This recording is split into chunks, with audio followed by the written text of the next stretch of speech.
બોલો. ખેડા જિલ્લાના નડિયાદ શહેરમાં સંવત 1863 થી રથયાત્રા ચાલુ થઈ છે.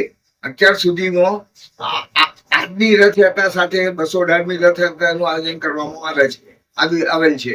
તેમાં દરેક ભાઈઓ અને બહેનોને ઘરે 300 ઘરે જઈને ભગવાન ચાંદીના રથમાં પધારીને નાન્યબંધીથી નડિયાદ શહેરમાં ફરે છે અને દરેક જગ્યાએ દરેક ઘરો પર આરતી અને પ્રસાદ આપવામાં આવે છે.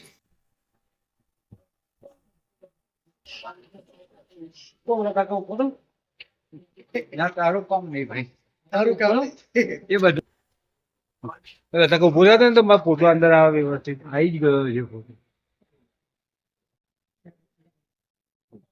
અંદર આવી ગયા ખરા? આવી ગયા અંદર જોવો. હા